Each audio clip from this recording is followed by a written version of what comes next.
Hundreds of exchange students will come to the Hong Kong Bathurst University for their study every semester. Students are all over the world, and the reasons for them to choose Hong Kong as their destination are varied. Because I love Hong Kong. I think Hong Kong is an international city and I can experience multicultural and know different people. International environment in Hong Kong, and there's a lot of teachers that are coming from all over the world. I think Hong Kong has a much more free learning atmosphere. Actually, it was maybe to try something new. The university has provided different services to assist them.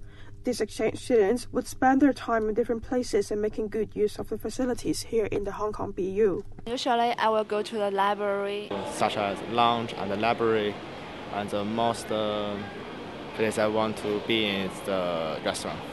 I use a lot the soccer field because I like to play soccer. I've joined the Taekwondo team, and I'm planning on taking the Judo and Muay Thai courses too, because you offer a lot of the sport facilities, and I've used I think it's called the running track.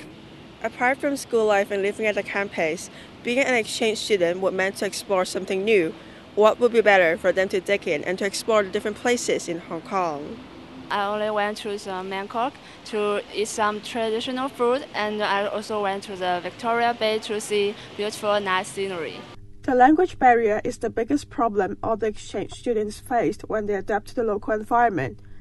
And interacting with schoolmates are only one of the ways to tackle this issue. So the HKBU have provided us a college language course. Usually I go to the class to talk to some class members, and I also went shopping and practice Cantonese as much as possible. It would be a precious experience for students to explore the world and enjoy the process of overcoming cultural differences. And it would certainly be a memorable part of their school life here in Hong Kong.